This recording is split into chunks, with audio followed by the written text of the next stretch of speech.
আসসালামু আলাইকুম। হঠাৎ করে ভাতিজা এসে বলছে যে ফুপি ছাদে চলো, ছাদে যাব। এমনিতেই আমি আমার ভাতিজার বাবা মায়ের কাছে শুনি ও নাকি আমাকে প্রচণ্ড ভয় পায়, ওর বাবা মার কাছে বলে যে আমি বড় ফুপিকে ভয় পাই। তো হঠাৎ করে এসে যেহেতু বলছে, এই আবদার আমি না রেখে আর পারিনি। তো চলে গেলাম ছাদে, আর ভাতিজির সাইকেলটাকে আমি তুলে দিলাম, যেহেতু এটা অনেক হেভি, ও এটা তুলতে পারবে না।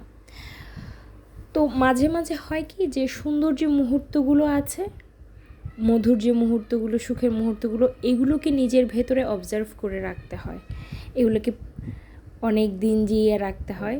স্মৃতির পাতা থেকে মাঝে মাঝে খুলে বের করে যাতে দেখা যায়, সুন্দর স্মৃতিগুলোকে মনে করা যায়। তো বিকেলটা আলহামদুলিল্লাহ খুবই ভালো কাটলো ভাতিজা ভাতিজির সাথে। অনেকক্ষণ ছাদে থাকার পর এখন মাগরিবের আগ মুহূর্ত হয়ে গিয়েছে, চলে যাচ্ছি বাসাতে। আপনারা সবাই অনেক ভালো থাকবেন। আল্লাহ হাফেজ।